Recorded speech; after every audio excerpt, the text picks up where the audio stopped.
Tony, তুই কাজটা ঠিক করলি নি, তুই আমার সাথে বেইমানি করলি। আমি বেইমানি করিনি দাদা, তুমি আমার সাথে বেইমানি করেছো। তুমি পারতে আমাকে মানুষের মতো মানুষ তৈরি করতে, কিন্তু না, তুমি আমার হাতে মেশিন তুলে দিয়ে তুমি আমাকে মস্তান তৈরি করেছো। তুই একটা মেয়ের জন্য আমার কথা অমান্য করলি। আমি কোনো মেয়ের জন্য তোমার কথা অমান্য করিনি দাদা। ও একজন সৎ ইন্সপেক্টর, আর তুমি হচ্ছে একজন ক্রিমিনাল। এই যে 25টা মার্ডার, 11টা রেপ করেছে, সে ফাঁসির জন্য তো কে ঝুলবে? টনি, হ্যাঁ দাদা, এই সমাজকে জঞ্জাল মুক্ত করতে গেলে সৎ ইন্সপেক্টর দরকার, তোমার মতো ক্রিমিনাল না। তুমি আমাকে ক্ষমা করে দে দাদা। এই চল।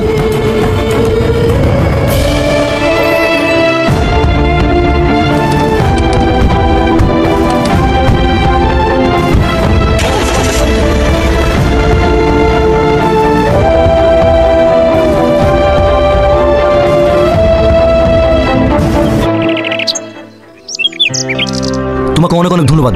আজ তোমার জন্যই এরকম একটা দাগি ক্রিমিনালকে ফাঁসি দূরত্ব চলাতে পেরেছি। এই বেরো চল।